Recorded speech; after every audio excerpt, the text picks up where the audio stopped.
वहां से देखिए समझा देखो। सबसे पहले क्या है चतुर्भुज। चतुर्भुज मतलब समझो जिसके पास कितना भुजा है चार, कितना भुजा चार। पहले इसके कोनों को पास समझना है। चतुर्भुज जिसके पास कितना भुजा चार, मान लेते ए बी सी डी, इसमें चार भुजा और कौन भी के चार, एक दो तीन चार। इसमें यहाँ एक दो तीन चार। अभी 90 डिग्री में मैं भी इस तरह ले लिया, ठीक है। सबसे पहले तो एक दो तीन चार।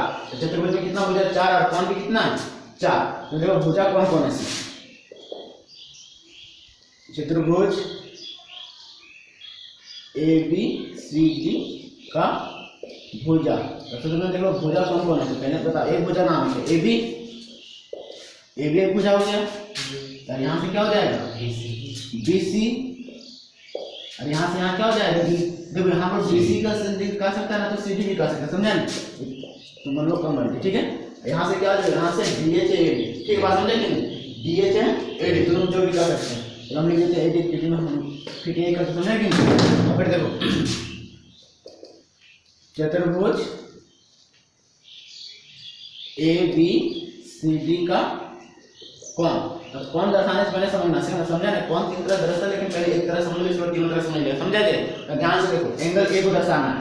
एंगल ए को दर्शाएंगे तो सबसे पहली बात अगर हम दर्शाने चाहेंगे ना इसको एंगल ए की तरह लिख सकते हैं, और समझे कि अगर हमको इसी को दर्शाना है, इसको इस तरह से लिख सकते हैं। कैसे डी ए बी, कैसे लिख सकते हैं डी ए बी। देखो हम लोग को फिर तो यही आ रहा है, और एंगल ए भी लिखेंगे तो यही आएगा। तो डी ए कॉमा, अब फिर इसी को दर्शाना तो क्या दर्शा सकते हैं B A D, B A D. तो एक एंगल तो हम कितना तरह दर्शा सकते हैं तीन, कितना तीन तरह बात समझ गया। अगर एंगल ए देंगे तो एंगल ए लिख सकते हैं। अगर इसको लिखना हम लोग को लगता है क्या लिख सकते हैं डी ए बी कॉमा, अगर फिर इसी को लिखना तो क्या लिख सकते हैं बी ए डी। यहाँ समझ गया। अब देखो एक हो गया, अब दूसरा देखो इसका। अगर हम लोग को बी दर्शाना तो बी को कैसे दर्शाएंगे बता, ए बी सी। पहले एक एक एंगल बी ले सकते हैं, इसके बाद B S B C A B C. बता दिया तुम सी बी ये समझ गया।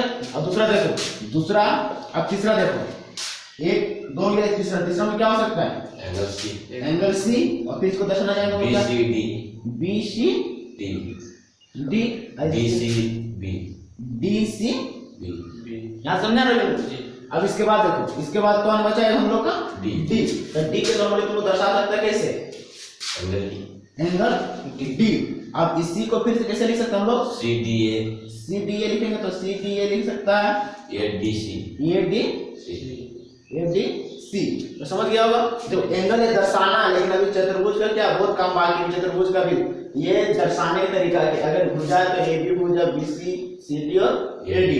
तो ए बी एक भुजा है, बी सी एक भुजा है, सी डी भुजा है, ए डी के डी ए कर सकते, उसमें कोई दिक्कत नहीं, जहां से बोल सकते भुजा है। चतुर्भुज ए बी सी डी का कौन, तो कौन हम लोग तीन तरह से दर्शा सकते, समझा। तुम लोग जिस नंबर करेगा वैसे दर्शाना। पहले एंगल ये दर्शाना है, तो एंगल ये कॉमा, फिर इसी को दर्शाना तो क्या लिख सकते हैं हम लोग डी ए बी लिखे, तो हम लोग को यही आ रहा है ना जी। इसके बाद कॉमा बी ए डी, फिर से यही आ रहा है। इस तरह हम लोग इसको क्या तरह दर्शा सकते हैं तीन तरह दर्शा सकते हैं। तो अगर हम लोग को ये समझ में आ जाएगा तो इसके बाद इसको वैल्यू देखेंगे, ठीक है समझा। तो तीन तरह से तुम दर्शा सकते हैं, ठीक है। और लिखना चाहेगा तो लिख लो तुम भी अच्छी तरह समझा, अच्छी तरह से समझ पाने